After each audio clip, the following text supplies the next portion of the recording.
Hello. Thank you so much for coming on today. The scheduling to get you on this podcast. God. Yes. I'm so glad you're here. Thank you so much for joining me. Thank you for having me. I'm so excited. I'm glad that it finally worked out. What did we do? Like we rescheduled this, I think probably 4 different times. I feel like 4 is the right number. Yeah. And I had gone on yours and I was like, you have to come on mine. Like that was so much fun. And then it just was like, kept getting pushed back, but I'm so glad you're here. Can you do like a quick introduction to who you are, what you do, your podcast, all of that good stuff?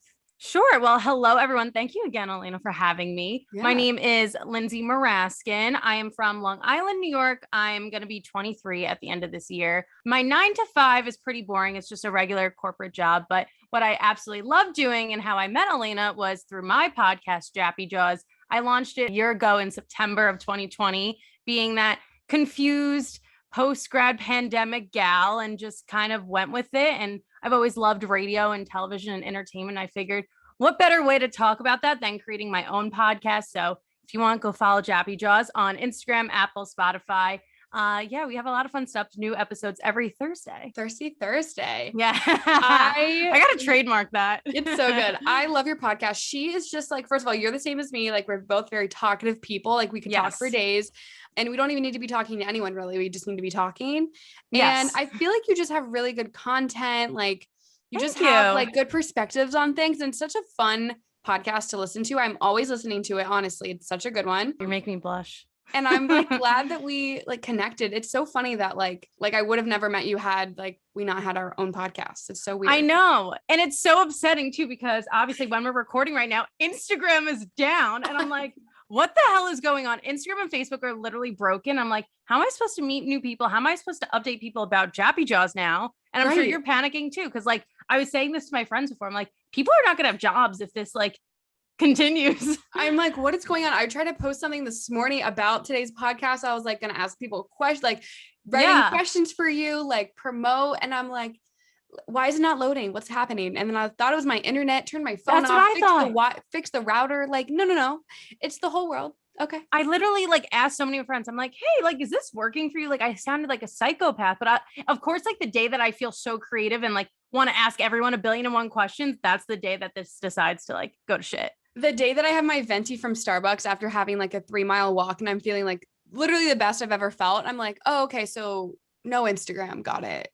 You went on a 3-mile walk today? I'm doing this thing with my roommate. We're trying this new initiative of like, before it gets dark really early and before we don't want to wake up in the cold morning, let's go on a couple miles every morning. We wake up at 7 and we walk. Today we were like, should we walk all the way to Starbucks? And we did. And it was great. Wow. And we deserved you guys. it. You know what I mean? We yes, like you do.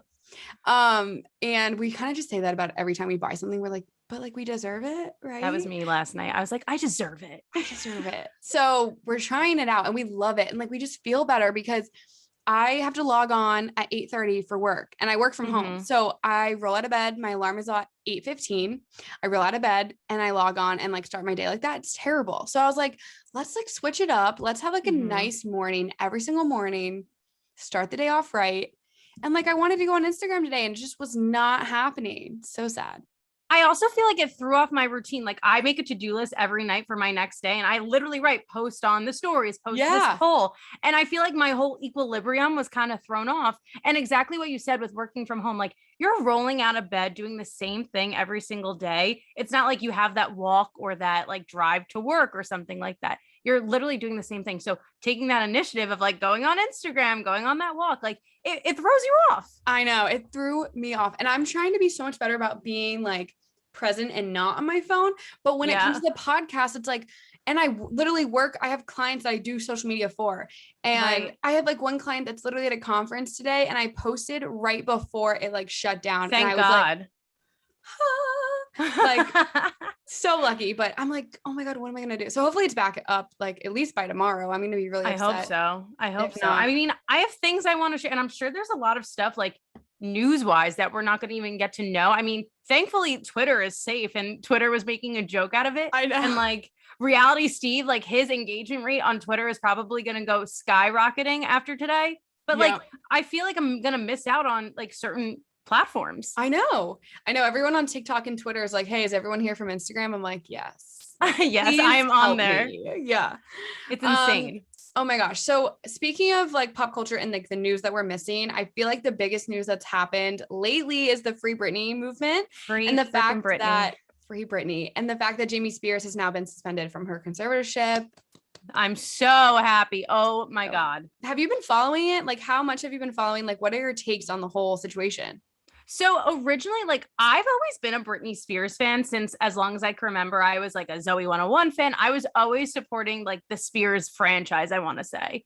But the thing is, like, I feel like as I got older, I kind of fell off the bandwagon. Like in my mind, Britney was quote unquote crazy. And like that was the story and the headline that we were all kind of like under the influence of. And then kind of like towards the end of college and especially during quarantine, I was like, I don't think she's crazy. Like, I think she's been put in such an unprecedented, like, unfortunate circumstance. And of course, it's like me being like the feminist that I am, like, by a man. And of course, it's her father. Like, I just kind of unpacked it a little bit more as I got older.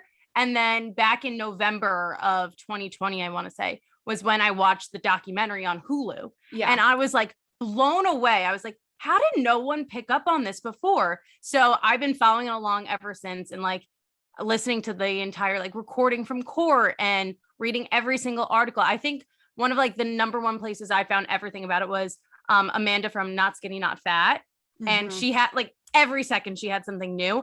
And I was just like, holy crap. Like you literally hear the pain in her voice. And so like, I was just free Britney, free Britney, free Britney since then. So I am beyond over the moon.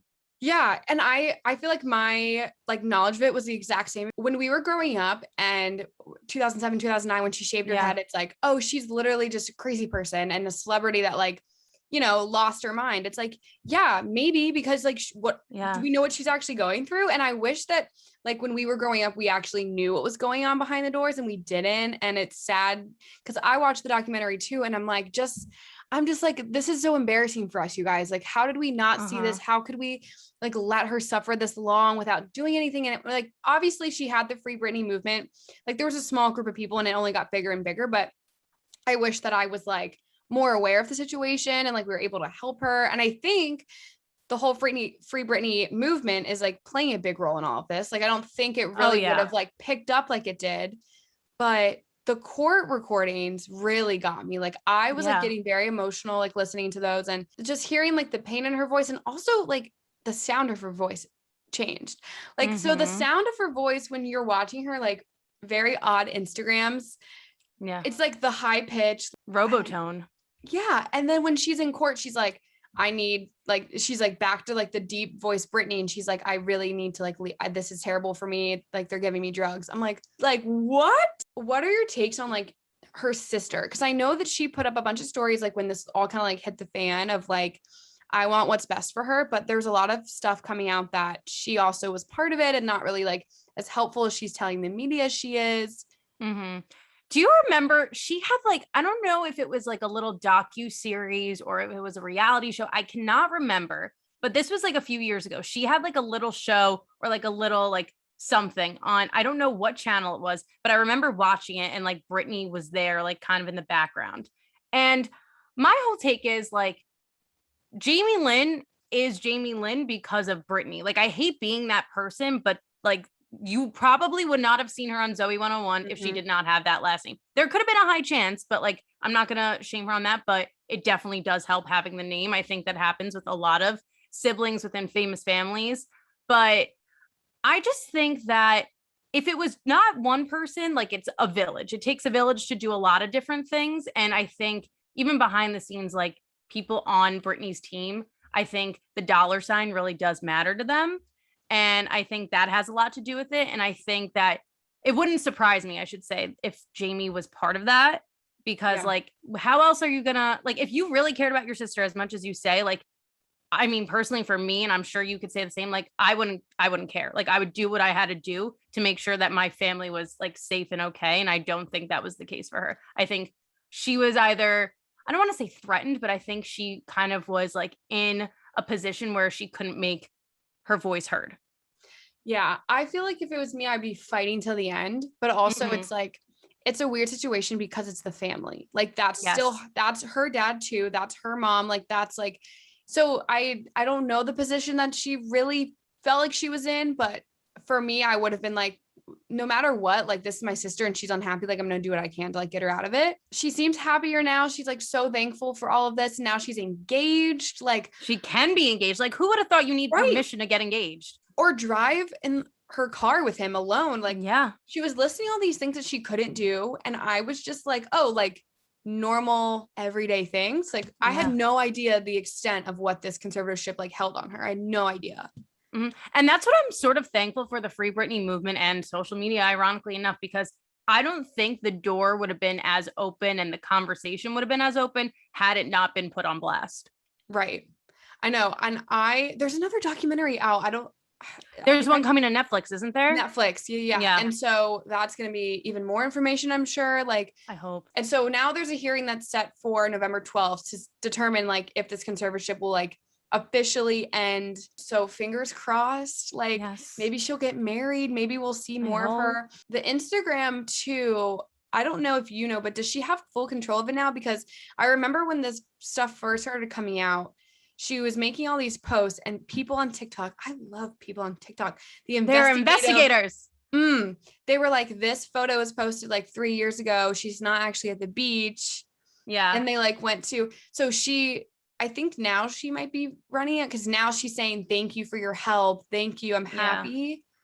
I don't know. It's interesting you asked me that because before we started recording, I was just scrolling through Twitter because everything else is broken. I mean, I would do that regardless, but she had tweeted that she was like, oh, just got back from French Polynesia, like blah, blah, blah, with like her emojis and her exclamation points. And like, do I think that she still has like something off? Absolutely. But like, that's because of the situation she was put in. So I think it is her. I think that she wouldn't have been absolutely like vocal about going on vacation if this wasn't her because of everything that was happening with the conservatorship. So I think it is her. Okay.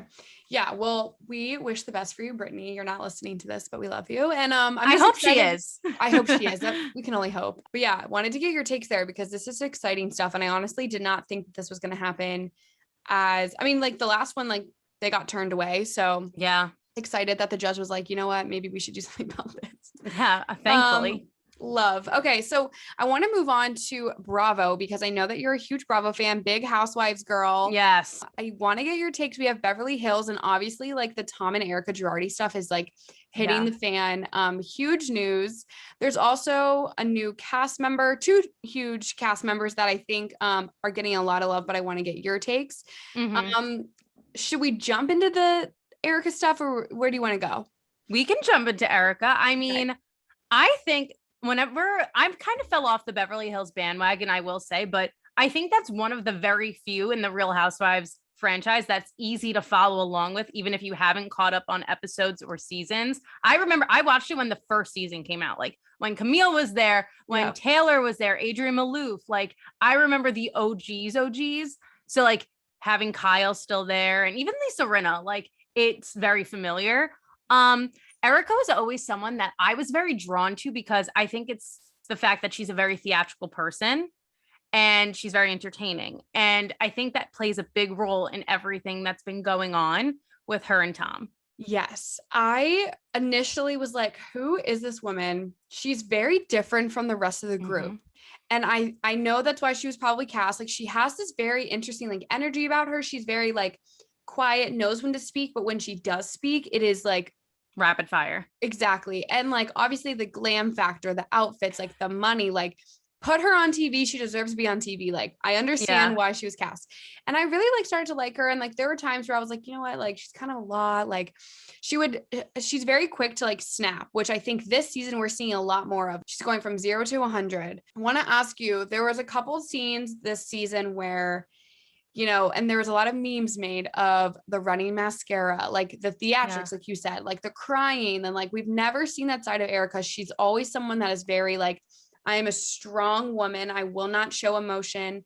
I'm a bad bitch, like that kind of energy. And like, all of a sudden we're seeing her kind of break down. There's a lot of, skeptics out there saying that that was like acting and she's doing it to kind of, get our sympathy. Like, what do you think? Do you think that like, do you think she put on mascara that was not waterproof on purpose? The thing is, I feel like I kind of pride myself off of being someone like, I'll call your bluff. Like I can see right through you, no poker face. Um, Part of me, I'm very torn with it because like I understand in the aspect of her being theatrical, she wants to kind of put on this facade. She's going through like a legal court case. Like she has to put on a face.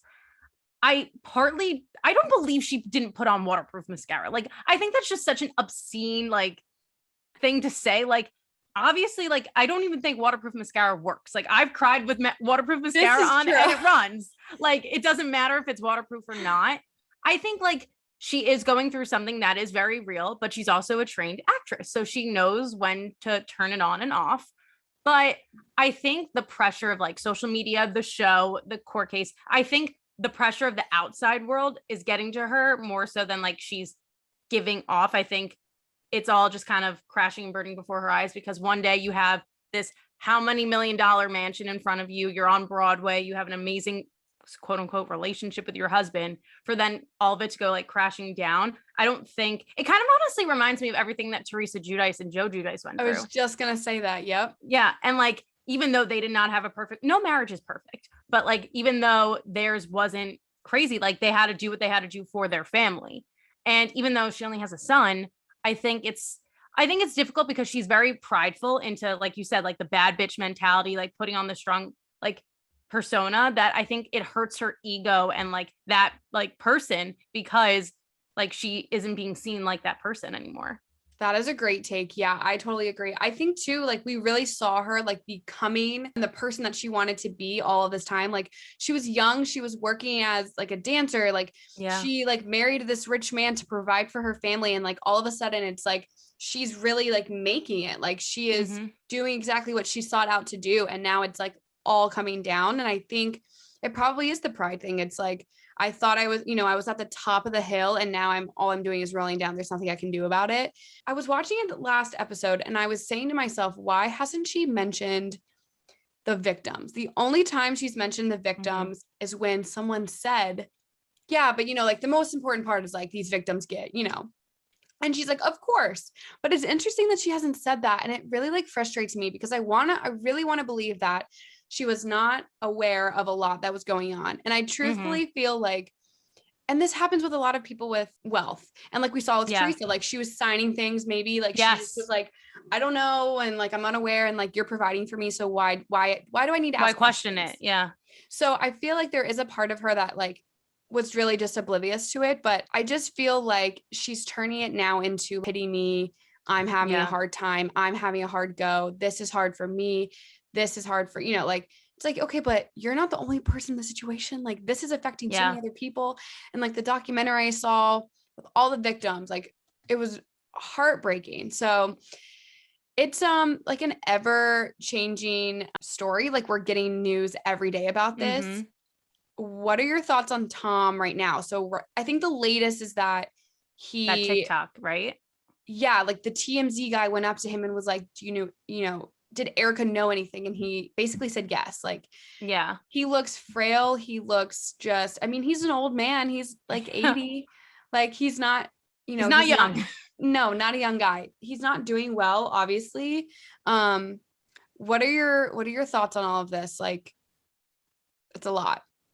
I think, like you said, and I hate to keep comparing it to like the Teresa Joe thing, but it's hard not to because it's exactly the same franchise, just a different city. And like, obviously the relationships are different.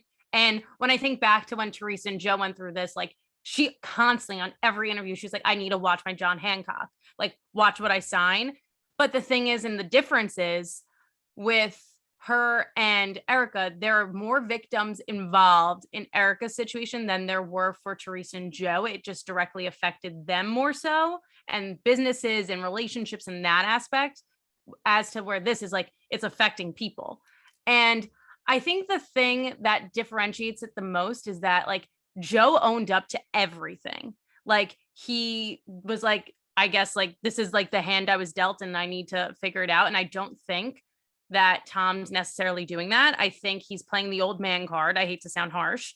And do I think Erika knew? Yes. I think that her being an actress definitely does help in that aspect, because like being that prideful bad bitch woman, like if you have that voice already, wouldn't you use it for good? And like, I get you want to protect your husband, you want to protect your family name, but like there comes a point where you have to draw the line and like you have to set your own boundary. And I know if I was in her position, I mean, this is only what I could say, like I would ever be Erika Jayne, but like I wouldn't like let it get to that point. Like I'm a very nosy person. It seems like she is too. Like I need to know what's happening. And I find it very ironic. So I think she knew, but I don't think she knew the extent of it.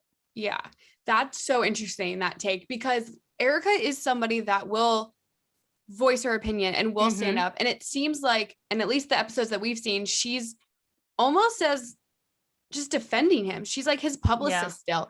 She's saying like, I haven't heard from him. You know, we're not talking, like we're not on good terms. He hates me because I just left him after work.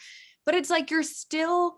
I think she wants to be with him still. Yeah, you're still defending him. You're still saying, you know, he did all these great things for these people. And like, why aren't they coming to his defense? And it's like, what? Like, you should be so upset for yourself. You should be upset for these victims. Like, but you're still defending him. I don't understand that. And it's so interesting. I think the women are catching on to her, like the weird, crazy, like unbelievable stories that are happening. Like now it's viral on TikTok.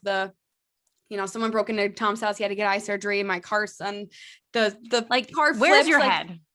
What? So that is so interesting you say that. It's like, why wouldn't she speak up and be the Erika Jayne that like we all have seen thus far? Like that is strange.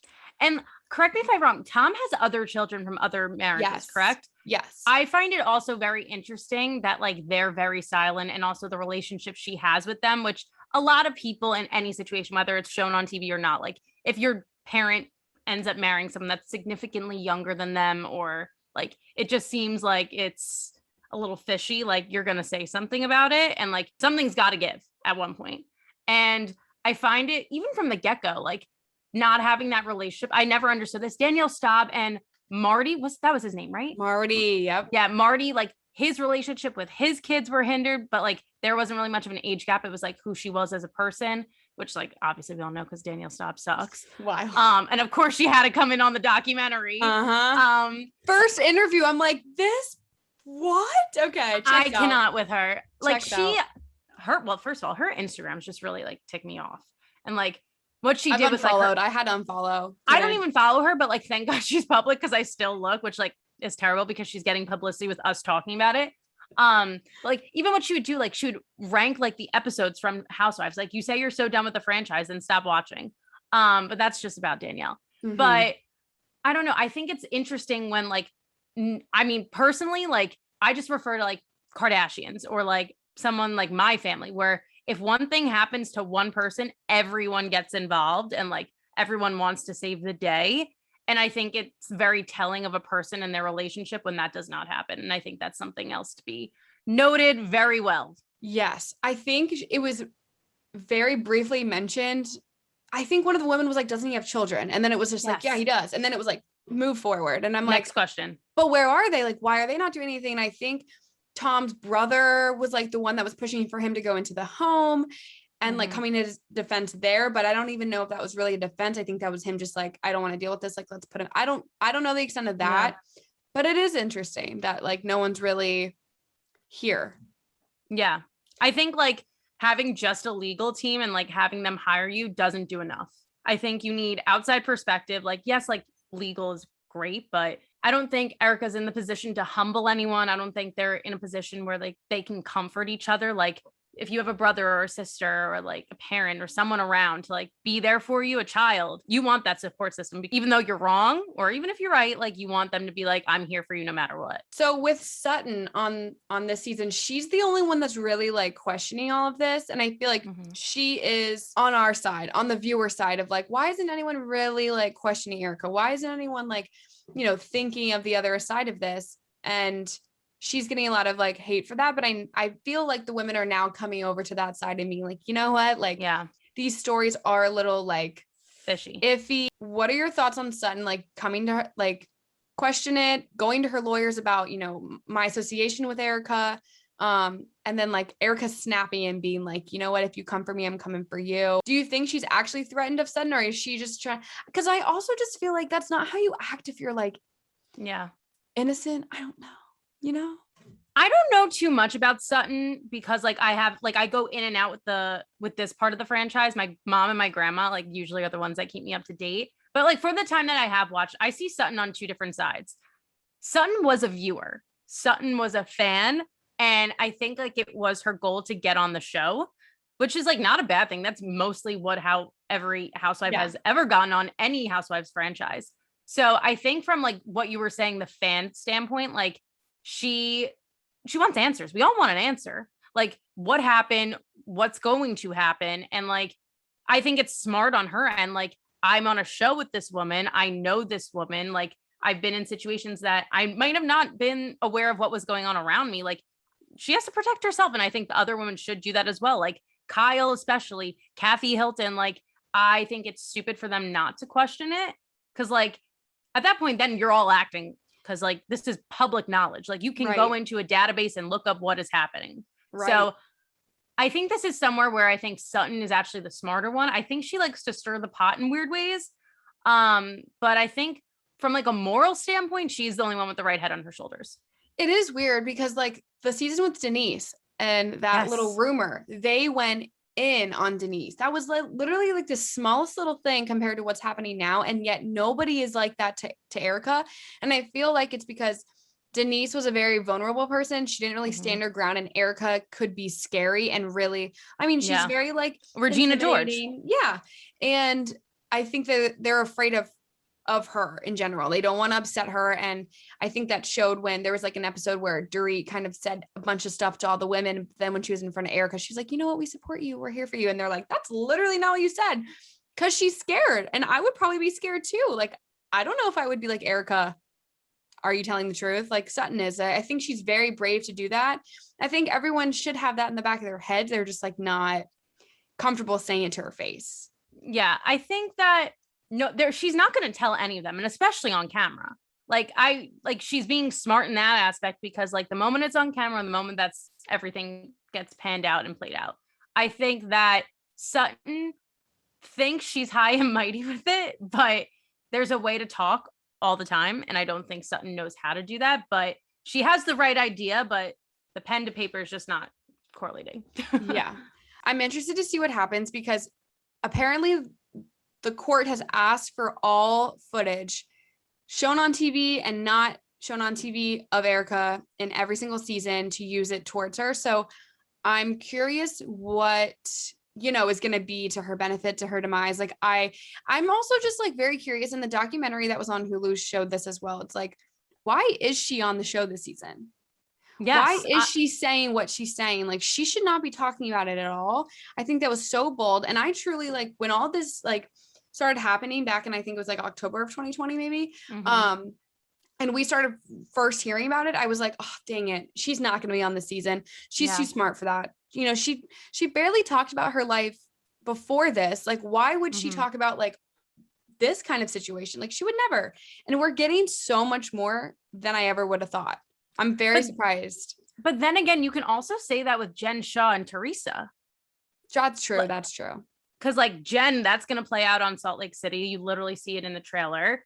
I mean, I think Teresa was probably the smartest with everything because every time it was brought up in an interview or even on camera, like she said the bare minimum. And I think her lawyer really did help her with that. He's a great guy. I've looked him up. But like, I don't know. I just think it's interesting that you say that because like, I think it's also a binding contract type thing, like where she almost had no choice. But then again, with getting information, all these tapes from Bravo, like what really are you going to get from those tapes from Bravo? Because if it was really that juicy, don't you think Bravo would have shown it? Right. That's so true. I don't know how much help those tapes are going to be for the court. Because I really think Andy Cohen and Bravo is a lot smarter than that when it comes to ratings. So I don't know. And then I think the Beverly Hills reunion, he said is going to be four parts. Yep. Which I think is a little excessive, but like, I think that's also them being like, oh, we're going to get down and dirty with Erika and Tom. But like at that point, like we're going to see it on national television anyway. Right. Yeah. Supposedly like Andy and Erika really get into it. So hopefully that's not just like promotion and like getting us to watch, because I'm very curious to see that all go down, Yeah. obviously. So you just mentioned it. I want to jump into Salt Lake. Honestly, one of my favorite franchises, Jen Shah, who last season was just like spunky, like the pot stir, like the housewife, like the epitome of a housewife. Truly, she was everything. Yeah. We saw like her vulnerability with Coach Shah, her family side. We saw her crazy outbursts. We saw her sweet side. We saw everything. Like she gave it her all, truly. Yeah. She played the part of a housewife well. She did it. And then shit hit the fan. Real Housewives Jen Shah is arrested for federal fraud charges in connection to a nationwide telemarketing scam. So basically, she had this telemarketing scheme that defrauded hundreds of people who are mostly over the age of 55. So she was like targeting like older people, which is so, I don't understand. And Stuart is obviously also arrested in this. So it's just. Why does she have so many assistants, first of all, including Stuart? Like, I know she's assistant like number 138. Like, come on. Like, even people like. Who am I thinking of? New York? Who is New York? Sonia. Sonia's like, yeah. It like, I guess that's also, honestly, I would not be surprised. And like, this is just me like thinking out of the box. Like, I wouldn't be surprised if she hired these people as actors to like put on the performance of a housewife of like what she wanted to be. And like, when the opportunity came that they were coming to Salt Lake City, like she ran and grabbed it as she should and got it, which is great. Season opened up with literally the best thing I ever saw. They all get on a party bus. She gets a phone call. She's like, turn off my mic. Like it was a great, the cops show up, the FBI like are looking for her. And then it's like cut to like 3 months before. Like this is going to be craziness. What are your thoughts on all of it? So when we first watched, and when I say we, like literally my mom, my sister, my grandma, and my sister really got into, she's in high school. So like Housewives wasn't like for high schoolers now how it was for when we were in high school, I feel like. So she really got into it, especially during quarantine, because what else were you going to do besides watch TV and TikTok? So we were all watching it, and we all like would go back and forth with saying like if we liked Jen from the beginning. Like we weren't like, I think she's trying a little too hard to be a housewife. I think she's doing this and that. But I do think like she has a lot of emotional vulnerability behind her where she has a hard time expressing herself. So I think that's why we all love but hate her. And it's interesting, the whole, like, I hate saying it like this because like I don't want to believe it, but I think she took playing the part of a housewife to another level with this, because how many other housewives have had a scandal similar or like had a run-in with the law of some kind? Like, I don't want to say it's an act, but I wouldn't be surprised. But also, she doesn't have a job. So what do you have fraud from? The job part is really what throws me off, because if you go back to last season, it's like we saw her in the office maybe one time. She had rollerblades on. We were like, oh, that's interesting. And they tried to show an event that they were planning between her and Stuart. And I'm like, I don't really understand who Stuart is. What are you planning? Is Stuart our driver? Like, I thought he was your driver, and now he's in an office building and I don't know what's happening. So I never really understood her job in general. Yeah. And we only saw like one little glimpse of it, and that was it. So, and she said it was like something with marketing. And I was like, well, that's pretty broad. I don't know what that means. And we never saw it again. She was so vague with what she does. And I guess kind of wanted to make her storyline like, oh, everyone kind of betrays me. My life sucks. My husband's never home. I feel this way. But I think that's her just like putting off her insecurities. Yeah. And I think especially with the last 2 episodes, like they're trying to show that she is very much a family woman, which I do think she is. But I don't know. I think that she really got herself into like a hole, and I don't know how, considering like I feel like I know more about her emotional state rather than like her public state. Does that make sense? Yeah, I feel the same way. I feel like we really saw her almost overcome all of those emotions that we saw come through. Cause like she, like I said earlier, she really lashed out on people. And I was like, this girl is just crazy bitch. Like she's just a mean human being. Yeah. And then you start to unpack her and you start to realize like she has a lot of hurt with the fact that like Coach Shah did not show up to her father's funeral. Like that is, I would fucking divorce someone. I'd be like, absolutely not. Like, I don't care what you have to do. Right. Like, okay, it's like, I don't blame you for lashing out. Like that makes sense. And like, I've hurt for you and I feel terrible. And it's, you know, she's alone all the time. Like being a coach's wife is a very, very hard role to play. Like they're never home. And you kind of just have to pick up the pieces by yourself. So it's like, we see all these sides of her. It's like, oh, that makes sense. I understand. And you start to see who she is as a person, and you know that she cares, but she still can't control it. And even the opening of this season, it's like she's already so much more self-aware of she's that. mellowed. And she's very calm. Yeah, she's very calm. She's like, you know what? Like last season was really just a whirlwind. Like I'm really working on it. I'm a better person. I'm very aware of this. Like, and it just sucks because we know what's coming. We know that she's like literally like up for all of these charges. It really is crazy. It's only season 2 and we are getting something like this. And we really have only seen this a couple of times. Erika, Teresa. I think someone in Atlanta. Yeah. So it's like, this is a very, like Bravo was just really getting that. Are we turning into true crime? Wild. The thing is with her, it's hard to feel bad in certain situations because I think of how she's treated Brooks, Meredith's son, and like the crazy things that she said about him. Yeah. And having a shitty life or a shitty like period isn't an excuse to be a shitty person. I've always preached that no matter if you're a celebrity or not. Like we all put on our clothes the exact same way. Like if you're hurting, hurt, but don't put that hurt onto other people. And I think season 1, she was a master at that, which isn't okay. And like, yes, you can understand it because it's like, oh, like she's going through all this, but like lean on people, like ask for their help. Like you have a platform for a reason now, use it to your benefit. Yeah, I'm interested to see where she goes. The last episode that I saw was where, you know, Meredith approaches her about the whole Brooke situation and she still was not taking accountability, which really let me down. I really felt like, okay, Jen, like this is your time to own it. This is your time to be the bigger person that you literally just preached that you were going to be moving forward from the first season, and you're not doing that. And it sucks to see that. So I don't know how this season's going to play out and if we're going to see Jen Shah like overcome that. And like, are we as viewers going to start liking Jen Shah right before this stuff happens, and are like, I just don't know how we're going to feel about her moving forward. But it is wild that like the Real Housewives is really turning into like true crime. It's wild. It's wild stuff. Yeah. Do you think that Meredith and Lisa's relationship will survive it? Yeah, I'm very interested like to the fact that Lisa really backed Jen in the reunion and everything. I was like, why is this happening? And even into the season, it's like she's still Jen's number one like supporter. And I'm like very, very confused why she's, because it wasn't like that the entire season. It was never like that. It was Meredith and Lisa to the end. So I'm very curious.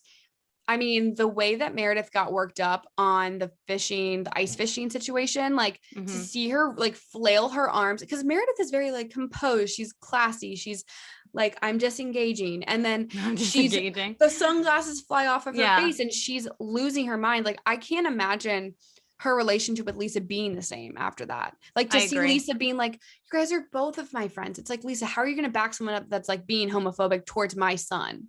Yeah. So I'm definitely interested to see how that friendship goes for sure. I also think that it's a good representation of like friendships in general, because like sometimes the franchise does put like a very false image on relationships and friendships in like realistic times. Like I feel like that's something that people like you and I have gone through and will continue to go through throughout our entire 20s. Like even beyond that, like I feel as if like it's more so what's being played on camera with a lot of the other franchises or like rumors, but this is like a question of morality, not necessarily like friendship, you know? For sure. So I'm very curious to see what Lisa does, because this is really not, I don't know.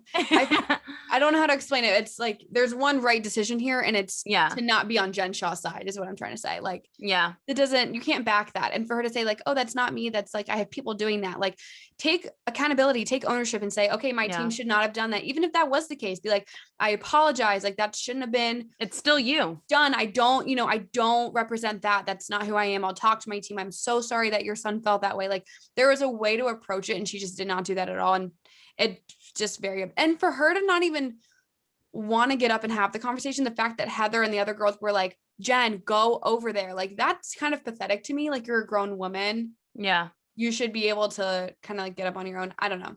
Someone that was like very, very, present in that fight was the new girl, Jenny. She was like, yes, you will do this and you will talk to her and you will figure this out. And I was like, all right. Okay, Mom. Welcome to the show. Yeah. What are your thoughts on her and like her family? Her husband's a doctor, and then she has like 3 really adorable kids. Do you feel like she's a good addition? How do you think she's going to be this season? I thought the introduction to them was so funny. Like it really kind of reminded me of, I didn't watch it, but there was that show on Netflix. I think it's called Bling Empire. Yeah. Bling Empire. It kind of reminded me of Bling Empire from the little bits and pieces I saw of that. I thought when her daughter literally said, I'm Blasian because they don't call it Blasian, they call it Asian because we get A's in everything. Yeah. When her daughter said that, like, I'm not saying that because like that's true. That's because her daughter said it. I was like, okay, this is going to be a funny family. She kind of, if I were to create a baby out of a bunch of different housewives, I would say it was Teresa, Nene, and Lisa Rinna. If the three of them made a love child, I think it's Jenny. Because she's like, I think obviously like that's an early on prediction, but like, I think she is a no bullshit person. She's very much like backing her own morals of like family and what's very, very straight path, not narrow path, like not thinking outside the box. I think it's her way, or like her knowledge is one way and she doesn't look at any other thing. I think though that the women are not going to respond well to that. That's the only thing I see. I also agree with that. I think she knows what she wants. Yeah. She's done things a certain way and that's how things should be done. And I also feel like they're not going to like her that much. I don't know who's going to, I feel like there's going to be at least one girl that really latches onto her and like is there for her. But I feel like already it's just like, they're not connecting and maybe we'll see an episode where they really do, but like, I'm not seeing it right now. So I'm interested if she's like so gung-ho about her opinions and stuff, how that's going to play out and I feel like she's going to have a lot to say about the Jen Shah stuff when that airs. So I don't know. I'm interested. I always find it interesting when they bring someone new in. It's like, yeah, I don't know if it's not bro. I mean, I don't feel like they needed her yet. Like we're just starting Salt Lake. I feel like we needed to like kind of develop everybody else, but I actually, there's one thing I'm going to disagree with you on. I wish they got rid of Mary and put her in instead of Mary. Let's talk about Mary. I don't know how I feel about Mary. I felt really... She gives me the heebie-jeebies. I'm going to be honest. That's fair. I felt really bad for her at the beginning because she was obviously... Her situation's a little bit different. Like she's related to her husband. That was her grandmother's husband. So it's a little bit weird. And I to each their own. I would never... Yeah. I don't know. No. That is strange, but for her personality and stuff, I feel like last season I was like, oh, I kind of feel bad for her. I feel like she has good intentions, and like, I don't know, this season she's really not like my favorite. I really can't stand her. I feel like the podcast where she was just like the preaching and stuff, it's too much for me. And I think we saw a preview of she refers to herself as God, like it's a cult. Like we're gonna get into that soon, and I'm curious. I'm very curious as to if that's the case, if that's really true. Yeah. I don't know. She's just a very interesting person. I don't think the Housewives have ever had a woman like Mary before. We've never seen someone as like intricate as this, with someone as the life story that she has. She's just different. Her fashion sense is very different. She's just her own person. And I think that's why they have her. I mean, this is TV. Like they're not dumb. Like Mary is on TV for a reason, but yeah, she's definitely not my favorite housewife. It's just a weird situation for me. So I kind of agree with you there. So maybe we'll see her leave next season, but I don't know how America really feels about her. Because I think she's got a following. She has, I think there's a lot of people that love her. I think it's like you either love her or you really can't stand her. I think the religious aspect of it definitely like brings a lot of traction in, which like as it should. That's an amazing way to like business wise think of it. But at the same time, like it confuses me because like someone with her standpoint, like where she is in the church, like wouldn't necessarily, from like what I've seen on TV otherwise, like be so open to doing something like this, where it's like a very interesting group of women where they're talking about all these different types of things and having these very non-church like conversations and situations. So that's where it kind of confuses me. I think that she is someone who doesn't really care if she has friends or not, which also is something that is confusing because like you're supposed to create like allies and enemies, but when you're only really creating enemies and no allies, like it defeats your purpose on the show. I hate to be harsh, but I don't know. I think that her time is running and I think we are going to unpack a hell of a lot more. Yes, I completely agree. Who's your favorite on Salt Lake though?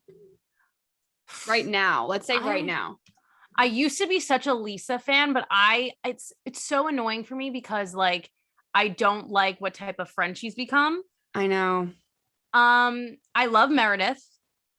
And then Whitney just like makes me so uncomfortable that it makes me laugh. Like the way that she's so open about sex and about her standpoint. I don't think she's as dumb as people try to make her seem. And I think she is going to quickly become more so my favorite than anyone else. I think that we need a Whitney on this franchise, and Whitney is wild as hell, and I can appreciate it, and I think she really owns it, and she's just a good time. Like I want to go to a party with Whitney so bad. And I'll help her pick up the cake and the candles on the floor. Like we're good. I couldn't get over that. She's just wild. Why did none of the producers help her? Like you're literally, I understand you're all holding equipment, but like there's no reason for her to continuously make a fool of herself, dropping a cake with lit candles. Like you're putting yourself at danger at that point. Like I can't. For sure. Oh my God. So good. Okay. So I want to play a little quick game with you before I let you go on just Housewives, TikTok, pop culture in general. So first question, have you made the Emily and Mariko salmon rice bowls? No, I have not. It looks good. I don't know. Like I love poke bowls. Like I'm not against fish. I eat fish quite often. It's just like not screaming my name though. It really isn't. Have you? No. And I feel the same way. I'm like, I think the more I see it, the more I don't want to do it too. Yeah. Like, it's just like, okay, now I'm not even in the, like, I've seen it. I see it every day. I see it like 6 times every day. Like, I don't want to see it anymore. I'm over it. It's really taken over the TikTok. And I just find it hilarious that like, I saw a TikTok and it was like, how did this girl get white people to eat rice again? And I just loved that. Like, I was like, this is so, it's a Can I just say something? I say this all the time on my podcast too. And I say it to every single person I meet. If I was on death row, if I was on a stranded island, the only food that I would want is rice. Like I eat rice probably 6 out of the 7 days a week. It is my favorite food. So with people saying like that, like I get offended. I'm like, excuse me. No, I eat rice like it's my job. I love that. No, my roommate's literally the same way. I think she eats it every meal. I do. I love rice. I don't know it's just, I don't know. I prefer rice over pasta. That's what I say to people. Ooh, hot take. Yeah. Mm-hmm. Hot take. Okay. Yeah. Do you watch Below Deck? I've watched a few things and I've met Captain Sandy before. Yes. Okay, we're gonna have to get into that. I was gonna ask you, who would you pick, Captain Sandy or Captain Lee, if you had to work for them? Captain Sandy, just because I've met them before. How have you explain? She was just like, she was I don't know, she was very dry, and then as soon as the microphone went on, like it was putting on a character. So I don't know, she kind of like, I never really had an interest in the franchise, so like I didn't really want to, but she kind of turned me off from it. I'm gonna be honest. Oh my gosh, that's very disappointing to hear. I'm sorry. Couch Guy on TikTok, back to TikTok. Oh my God. Is Couch Guy guilty? What do you see in the video? The girl seems very oblivious and she's still defending him. What are your takes?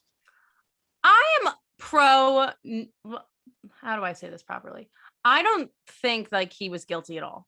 I really don't. And Spencewa, do you follow Spencewa on TikTok? Yes. Okay. Him. He's my dream podcast guest. I love him. He lives like a state away from me. He made a video. I think actually I watched it either this morning or last night. And he was like, I understand like everybody's coming at her and coming at him for like defending him. And like, you can rewatch the video all you want.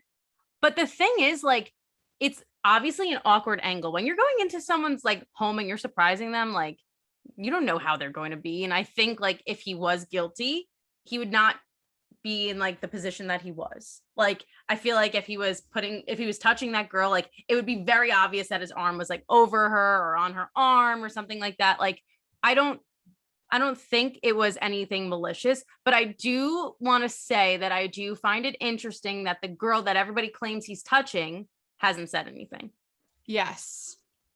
So I think it's a weird situation too, like college. I feel like they're freshmen. I'm not positive. Yeah. But like when you go into college in a relationship, like it's a very weird dynamic. So I feel like this guy, like she probably has yet to be to campus. I don't know. I'm just assuming like, and he has already like created this group of people, like these friends. So now he's like, oh shit, how do I react with this? My girlfriend, like no one, like it's just probably an awkward situation. But I mean, they're both very like nothing happened. Like we're still together. Like I'm not with that girl. Like nothing was going on. But TikTok really feels otherwise. So I needed to get your thoughts. I wish he was a little bit more like expressive. Like I get he probably was in shock, but like I'm on surprise TikTok and like there are some people that like we're all hysterically crying and like they're so happy and they're like jumping for joy. I think he had like a very melodramatic response.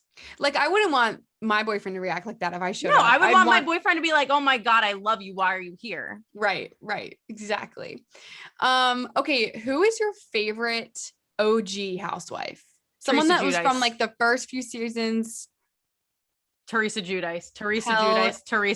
Yes. I was trying to think of this too. And I was like, honestly, it's probably Teresa or Kyle Richards, but I feel like Teresa gives you a little bit more of the drama. She gave us a little bit of everything, you know, she still does. Yes. I'm so looking forward to the next season of New Jersey. New Jersey is my favorite Real Housewives franchise. Always has been, always will be. I'm a big Kyle fan, but I think Kyle gets like, she clings to people and I don't like that. Like she clinged to Taylor, she clinged to Lisa, she clinged to what was her name? I didn't watch that season. Oh, Teddy. I think she doesn't know, like she tries to stand on her own, but she always resorts back to people. Yeah, that's fair. I would definitely say that. Have you seen Kathy Hilton on Beverly Hills? Like, what are your thoughts on her? Because I have never been more obsessed with someone in my life. She's funny. Like she just is like having her own fun. I think she's so oblivious. She reminds me of like the ditziness that Teresa has. Yes. But like, I think she does that purposely because her last name's Hilton. It is really crazy to me because the persona that I had in my head of who she was could not be farther from the truth. Yeah. She does have her butlers and her people by her side, but like she is one oblivious woman. Like she's doing her own thing. And she sleeps through the day. She has no idea. There's so many times where there's conversations and then like days later, she's like, wait, what happened? I wasn't listening. Like hilarious. I'm like, this is girl, you're a housewife. She can't be bothered. You gotta pay attention. What's going on? So I just like love that she's getting so much love from Bravo fans. Like it was very unexpected. I did not expect to like her at all. It's hilarious to me. Who is Hunky Dory? Oh my gosh. I'm so glad that like you could come on and we finally found a date to do this because I love talking with you. You're so much fun. Yes, you too. I want people to listen to your podcast and check you out. So where can people find you, follow you, all of that good stuff? Yeah, so you can find Jappy Jaws on Instagram, hopefully when it's back up and running, at Jappy Jaws, just JAPPYJAWS. On TikTok, it's the Jappy Jaws podcast. I'm on Apple, Spotify, Google, Anchor, pretty much everywhere. And yeah, that's really all that you can find me from. I post episodes every Thirsty Thursday. Yeah. And I talk about a bunch of different stuff. One of the things I love talking about the most is college, like being a recent college grad and really getting into, you know, like post-grad in a pandemic was definitely a big part of like the first year of podcasting for me. And now growing and evolving into more of like how I'm dealing being a 20 something has been a big part of it. And I'm excited to share it with you all. And Elena was on and we talked about podcasting in general. So you should check out that episode. So much fun when I came on your podcast. Yeah, so much fun here. Thank you so much for joining me. Thank you. Be sure to check out Lindsay and her podcast, Jappy Jaws. Seriously, it's so good to listen to. Thank you so much for joining me. Thank you. It was so great to be here. Bye, everyone.